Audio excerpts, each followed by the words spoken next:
श्रावण मास भगवान शिव को विशेष प्रिय है, अतः शिव जी की प्रसन्नता हेतु प्रसिद्ध तीर्थों से जल भरकर एक स्थान से दूसरे स्थान पर स्थित भगवान शिव स्वरूप ज्योतिर्लिंग को जलार्पण किया जाता है। इसी को कांवड़ यात्रा भी कहा जाता है। इसी महीने में शिव जी की पूजा एवं अभिषेक भी किया जाता है। सोमवार को अधिकतर शिव भक्त व्रत रखते हैं। श्रावण मास में सोमतत्व की अधिकता के कारण ही सोमवार को विशेष महत्व दिया जाता है। अतः इस दिन भक्तगण शिवाराधन अथवा रुद्राभिषेक प्रचुरता से करते हैं। श्रावण मास के प्रत्येक मंगलवार को कुमारी कन्याओं व सौभाग्यवती महिलाओं के लिए मंगला गौरी व्रत का विधान धर्मशास्त्रों में बताया गया है। श्रावण मास की कृष्ण पक्ष द्वितीया को अशून्य शयन व्रत करने का विधान शास्त्रों में है। कहा गया है कि इस व्रत से वैधव्य व विधुर दोष दूर होते हैं। पति पत्नी का साथ बना रहता है। यह अशून्य शयन व्रत लक्ष्मी सहित भगवान विष्णु को विशिष्ट शैया पर पधारकर अनेक उपचारों द्वारा पूजन किया जाता है। इससे ये भी सिद्ध है कि यह मास हरिहरात्मक मास है, जिसमें एक साथ भगवान शिव एवं विष्णु की पूजा का विधान है। श्रावण कृष्ण तृतीया को दोलारोहण झूला झूलने की परंपरा है। इसी दिन कजली तीज मनाते हैं।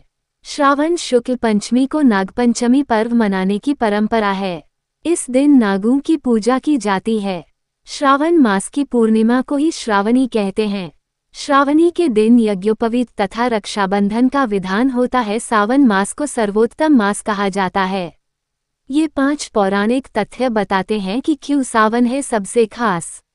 1. मार्कंडेय ऋषि के पुत्र मार्कंडेय ने लंबी आयु के लिए सावन माह में ही घोर तप कर शिव की कृपा प्राप्त की थी, जिससे मिली मंत्र शक्तियों के सामने मृत्यु के देवता यमराज भी नतमस्तक हो गए थे।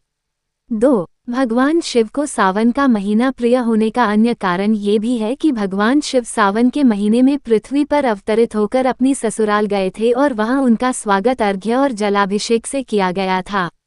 माना जाता है कि प्रत्येक वर्ष सावन माह में भगवान शिव अपनी ससुराल आते हैं। भूलोक वासियों के लिए शिव कृपा पाने का यह उत्तम समय होता है।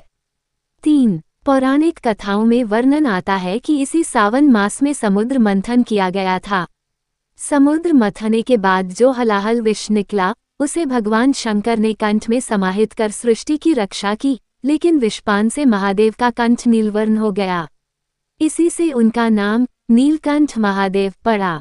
विष के प्रभाव को कम करने के लिए सभी देवी देवताओं ने उन्हें जल अर्पित किया। इसलिए शिवलिंग पर जल चढ़ाने का खास महत्व है। यही वजह है कि श्रावण मास में भोले को जल चढ़ाने से विशेष फल की प्राप्ति होती है। 4. शिव पुराण में उल्लेख है कि भगवान शिव स्वयं ही जल हैं।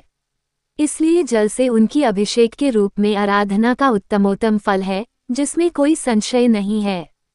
5. शास्त्रों में वर्णित है कि सावन महीने में भगवान विष्णु योग निद्रा में चले जाते हैं।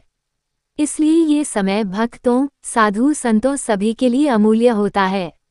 ये 4 महीनों में होने वाला एक वैदिक यज्ञ है, जो एक प्रकार का पौराणिक व्रत है, जिसे चौमासा भी कहा जाता है। तत्पश्चात सृष्टि के संचालन का उत्तरदायित्व भगवान शिव ग्रहण करते हैं। इसलिए सावन के प्रधान देवता भगवान शिव बन जाते हैं।